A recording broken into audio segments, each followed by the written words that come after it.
Welcome back to another episode of Coffee with KP. I am Kelly Park and I go by KP the Builder. And today we have a very special guest and I'm going to let her introduce herself.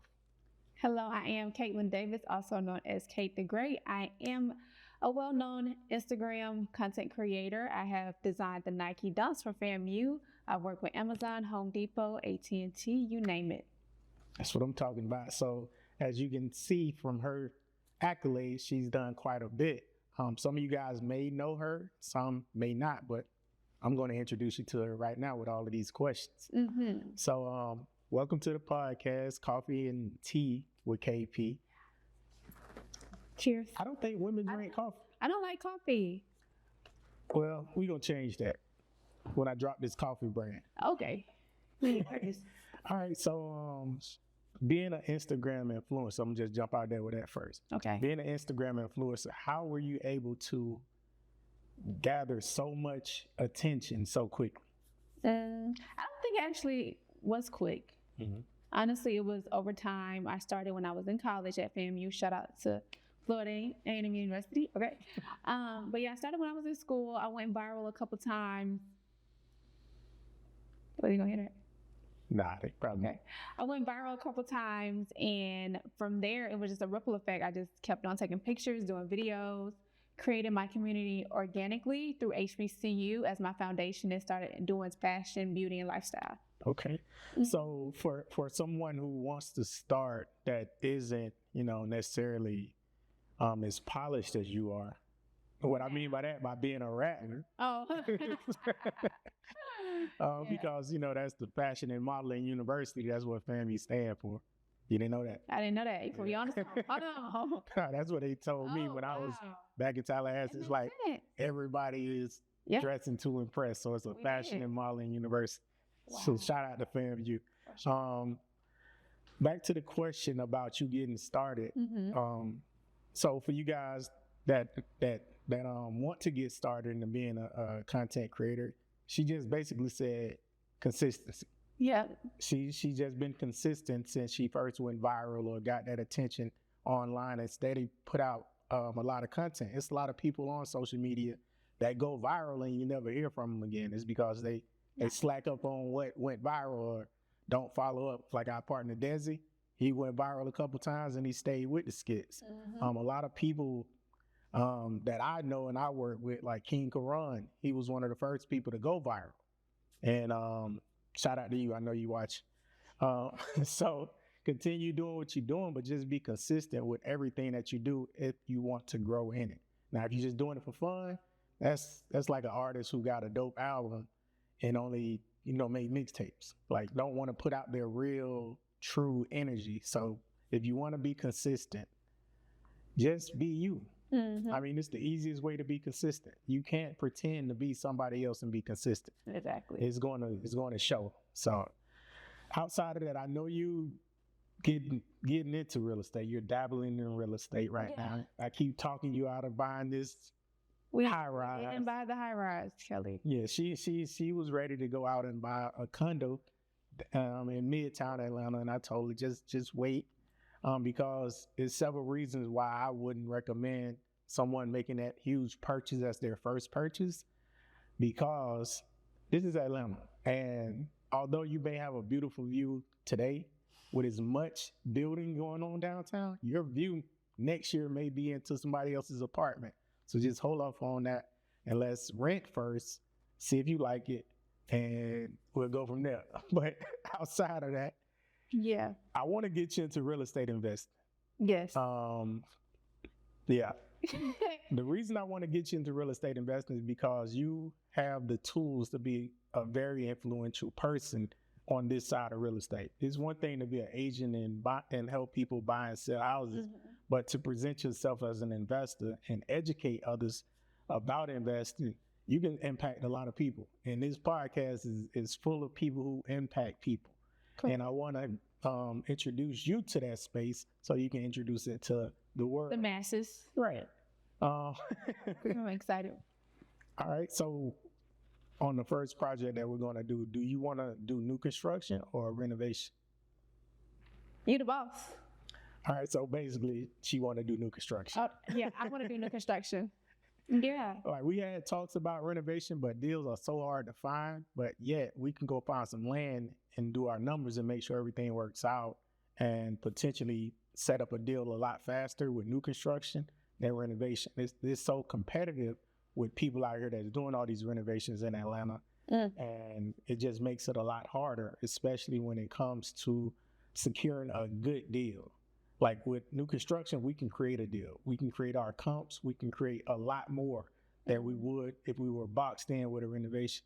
Because if we go do a renovation, we're going to be based on renovated comps. So our comps will determine what that value is because it's so much renovation. Now going into new construction, you're going to be valued more. Everything's going to be newer. You're going to have a larger buyer's pool. So I recommend we get into that new construction. Now, as far as the area that we do it in, everywhere in Greater Atlanta is great. Like it's hot. I know you want to stay inside 285 because this is where you was born and raised. But me, on the other hand, I like the suburbs. I like Henry County. I love Henry County. I like McDonough, Stockbridge.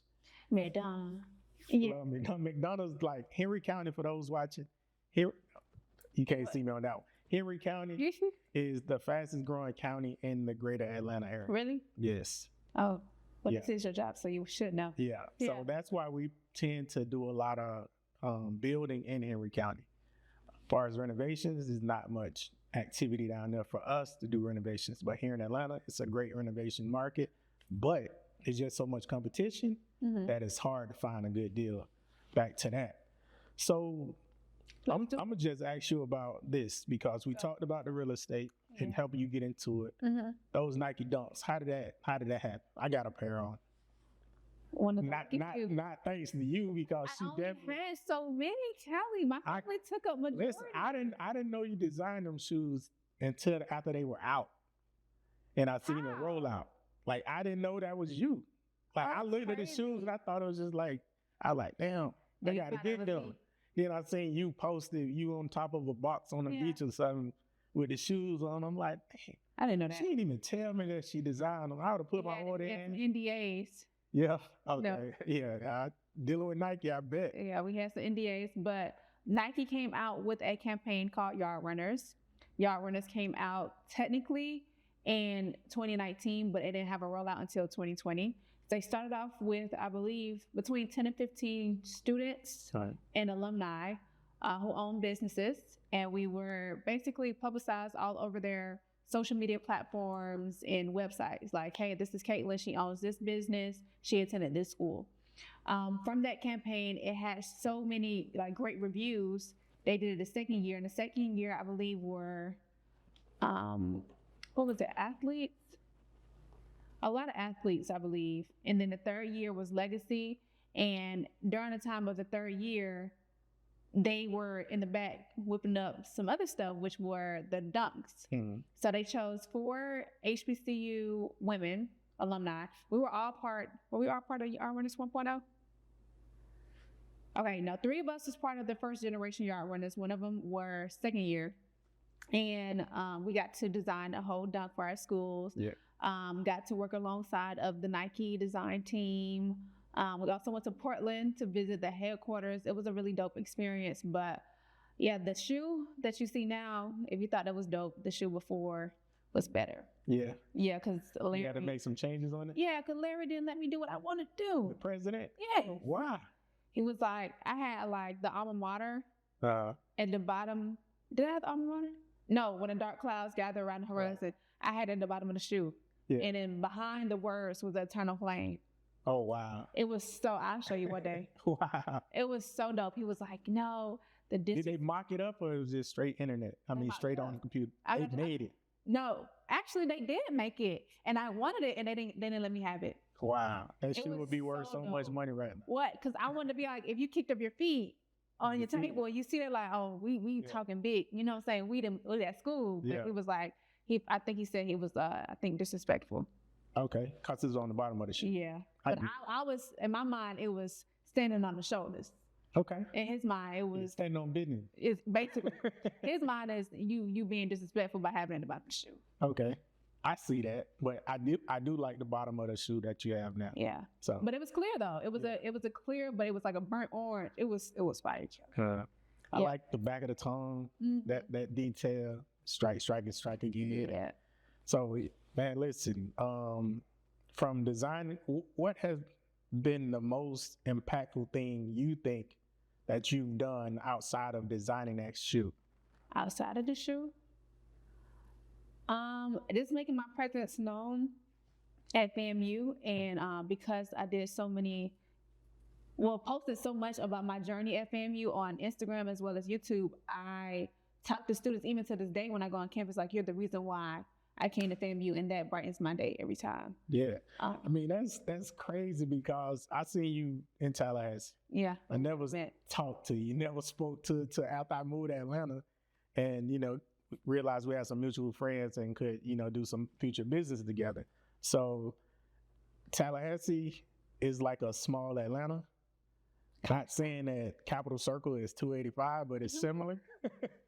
But the amount of people that you can network with in Tallahassee at FAMU, this is a plug for FAMU for those thinking about going to Tallahassee. Go. The amount of people that you can meet in that little 3-mile radius of campus, you could actually touch majority of America because it's people from all over. And I used to take advantage of driving somewhere and complaining about it taking 10 minutes or 15 minutes till I moved to Atlanta. I'm about to say, what? And realized that my friends or these office spaces or these meetings were 45 minutes away. I'm about to say, minimum 25 minutes. Minimum. 25, depending on traffic. Yeah, that's welcome to Atlanta. They didn't tell you that. They don't tell you that when you move here. They just say move to Atlanta, it'll be fun. And then next thing you know, you're 45 minutes from everywhere. Yeah. So that was very impactful to see that the students, the fellow rattlers down in Tallahassee look up to older rattlers. And what it creates is a sense of pride. Me, myself, I love going back to Tallahassee to talk to these students. I am currently scheduling my HBCU tour. I'm waiting for you to multiple. You know what to say? Yeah, you're waiting for me to get it right. So I'm gonna take her on a couple of the dates. We will be having our outfit sponsored by the HBCU only. Yeah. So shout out to you, Mike. Yeah. I'm still waiting on a couple pieces. I know you got my address, but I ain't got nothing in the mail yet. But shout out to you. But for us to be two rattlers here in Atlanta doing very impactful things to help, our people, it says a lot about what we learned and the way we were raised, not out before FAMU. FAMU just put the icing on the cake. You meet a lot of good people everywhere you go, but the only way you're going to know if they're good or not is to have a conversation with them.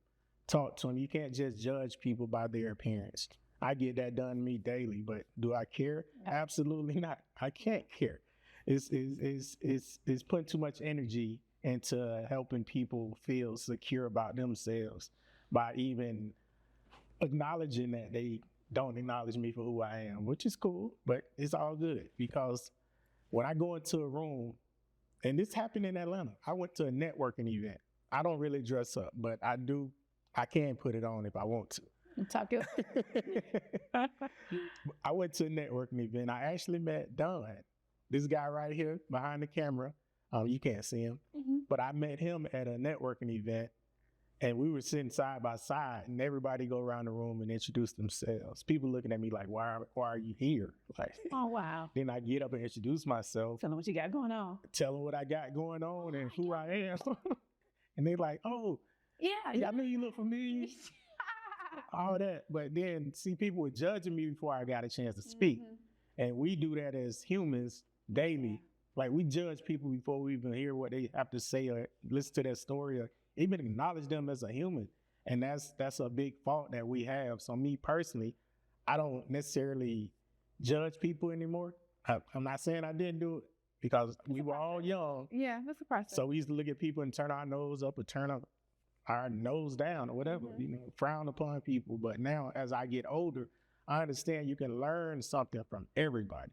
You can benefit so much by just having regular conversations. One of my favorite things to do is talk to homeless people at the light.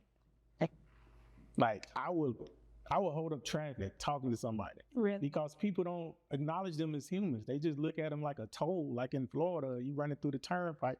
I just got to use money to get through this light. Nah, not necessarily. These people are people, so treat them like that. Right. I had a conversation with a guy in Orlando. Sad to say, he was homeless, and he was down there outside the arena where they had the Nicki Minaj concert, and I was there the following day. He was like, "Man, I'm glad you're talking to me. I'm 29." I say, "Bro, I'm 20. way older than that, and you still got time to like straighten It's up. never too late. Never too late." So I wanted to instill that in him, like, bro, you still got time. When I was your age, yeah, I wasn't out here doing this, but I wasn't doing what I'm currently doing now. Yeah, what was 29 Kelly doing? Oh, I was a promoter and an artist manager. I was out there. So how did we get to real estate? What was you worked in an apartment complex and you was They would never hire me to be in an apartment complex. you was a party promoter? Not that. Is because I didn't see myself working even at that age a 9 to 5. Like I said, I was an artist manager, I was a party promoter, I was always self-paid. Yeah. Not self-made. Mm-hmm. That's my slogan. Self-paid, not self-made. That's the entrepreneur's slogan for this year. If y'all don't know, I'm coming out with some merch. So comment and I got you. Self-paid. Mm-hmm. But 29-year-old me compared to 44-year-old me, I'm 44. I'm really old. You're not old, Kelly. It's my good year. All right. So 29-year-old me again was a party promoter, artist manager. I was managing Field Mob. For y'all that don't know, just Google Field Mob. They were really hot. They were signed with Ludacris. They should know who that is. Yeah, they should. If they follow me, you should. Because you done seen Smoke a time or two, whether it's on the show or this show. But 29-year-old me was not thinking about real estate. What made me think about real estate was I was reading an article in the Forbes, mm-hmm. and it showed me that 97% of the people in the Forbes list have backgrounds in real estate. Mm. So I was like, oh, this. And then I did a little more research. I'm like, damn, real estate is the fastest wealth builder in America or the world. I say, I'm trying to be wealthy. I ain't trying to be rich. Like Andre 3000 say, rich is around the corner from the curb. Mm. Because you can be a millionaire today and go spend $1 and you're not a millionaire no more. Mm. So you got to understand, you got to keep making money, and real estate is the fastest way to continue doing that. Whether it's, residuals with rental properties or fixing and flipping or new construction or commercial. So once I had that conversation with myself, like, yo, you need to get into real estate, I hit my sister up. I was broke. Didn't have no money. I'm living check to check doing these parties because, it is what it is. It's college time. You can't really bust their head till homecoming. Mm-hmm. So asked my sister for some money. She gave me the money to take the real estate course. I took it in Tallahassee. It was an expedited course, an 8-day course, 9-hour days, 8 days straight. Wow. So I took that 8-day course and passed at the end of that week and a day. Got ready to go take my state exam. Took it 6 times. I'm not ashamed because look at me now. Yeah. Right. So I missed it the first time by maybe 8 questions. And then every time up until the final time, which is I took it 5 times and then passed it. So it was a total of 6. I did 8. I missed it by 8. Missed it by 6. Missed it by 3. Missed it by 2. Missed it by 1. Okay. And I was taking it every other day. I was paying that $35 in Florida every other day. So Monday, I failed. Wednesday, I'm taking it again. Monday, Wednesday, Friday. I did that for 2 weeks straight. Monday, Wednesday, Friday, because I said, I got this. And I pushed myself for 2 weeks to pass that state exam. Mm-hmm. Got my license in Florida.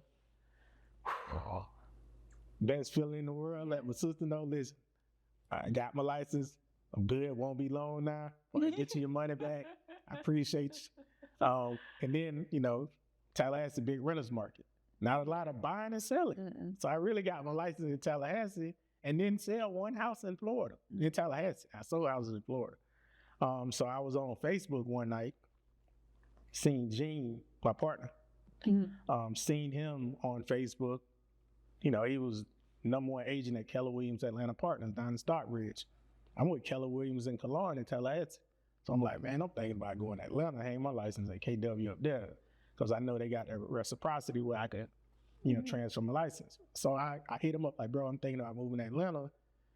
If I move up there, do you think you'll have room for me on your team? He was like, hell yeah, bro. When you thinking about coming up here? I was like, bro, whatever. It was a Wednesday. He hit me back. Can you come tomorrow? No problem. I was like, no, I can't. No, he said, can you start tomorrow? He was like, I said, no, I can't start tomorrow. Because you're still. But I can come. And this was like summertime. Okay. I said, no, but I could come up there and scope everything out and I could start Monday. He's like, okay, bet. He sent me an address. And I've been here ever since. Wow. That was over 7 years ago from that one message. And I knew because like you gotta jump. Yeah. You can't wait for nobody to push you. Like we can tell you everything you want to know and everything you need to do to go out here and do it, but until you do it, it won't get done. So I jumped and I ain't failed yet. I've been flying ever since. So for those that want to go do something totally different, whether it's real estate or whatever, go do it.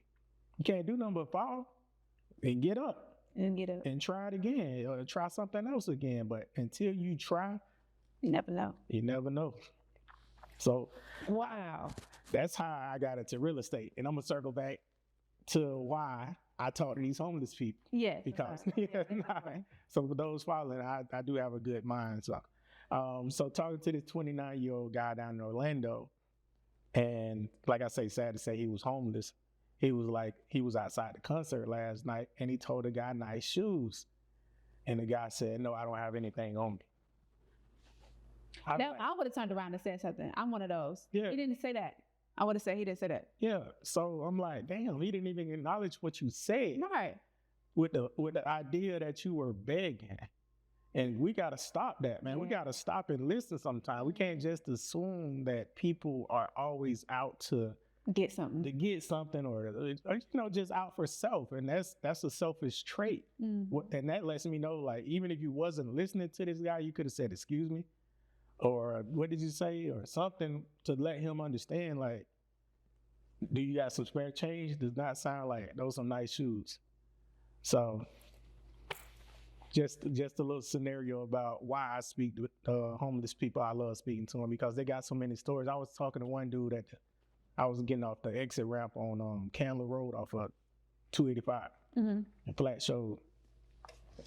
And it's my favorite homeless guy staying at stop. That's a favorite homeless guy. He's my favorite because he know where I'm from. Like he said, he say, that was my man right there. He be in so many different cars. I was like, nah, bro, I got 2 cars. And he was like, man, good to see you, man. When the last time you went back to Mount Dora? And he remembered me. I was like, bro, I went down there a couple weeks ago. It's like, yeah, my dad stay over in Eustis, man. I'm like, bro, like I could easily have grown up with you or your family, but you out here like you stuck. But we gotta stop treating these people like they are a burden. Like if you can't help them, that's cool. Just talk to them. Right. They gonna feel like they belong. Exactly. We be making people feel so bad by not talking to them or not even giving them a listening ear when you may be all they have. Yep. So that's my dude. If y'all see a guy with some army pants on, an older black guy, tell him KP said what up. I'll probably see him one day next week. But man, listen, this dude is so positive. Like he said, I love you, bro. Every time I stop, it's crazy. But yeah, man, shoot, we done talked about a little piece of real estate because she's getting into real estate. We're gonna do a whole show about it, guys. A whole show. So y'all keep watching. Any last words for these people? You can tell them how to find you. You can speak into this. You can find me on Instagram and TikTok at Cait The Great, CaitTheGreat __. 2 underscore. Yeah, because somebody stole Cait The Great. Yeah. They tried to sell it right. I tried to DM them to try to get it. They didn't respond, so. Boo. Y'all got to stop stealing these people's names. But yeah, again, man, I appreciate you coming on. It was a great, quick talk. I know you got to run. See, when you interview popular people like this, my gosh, they really don't give you much time. But I think it was a great interview for you guys that haven't. Please subscribe to this channel, comment on this post, make sure you like it. And again, I'm KP the Builder, and I'll see you guys on the next video. Thank you for tuning in. If you liked today's episode, please share it with a friend or two, and please comment. And don't forget to subscribe to our channel.